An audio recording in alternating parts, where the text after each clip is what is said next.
Today's tech video, I'm going to show you how you can update your B2 OLED.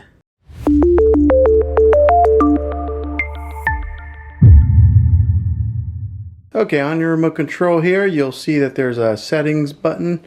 Go ahead and press on that. So it'll take you to this screen here. Over here on the left hand side, you'll see this sidebar here. You're going to want to click on all settings, and then this picture will come up here. You want to go to support, and then right here you'll see where it says software update. So you'll click on that. Now it gives you two different options here. One, you can click on the auto update, so that way it just automatically updates and you don't have to worry about it.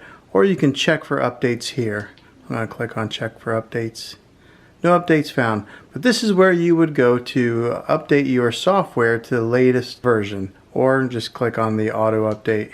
Just like that. And then you won't ever have to worry about it. Hopefully this video was helpful. If it was, go ahead and throw a thumbs up on it. Go ahead and subscribe to my channel. I make tech videos all the time. And I'd love to have you back in the next one. Take care.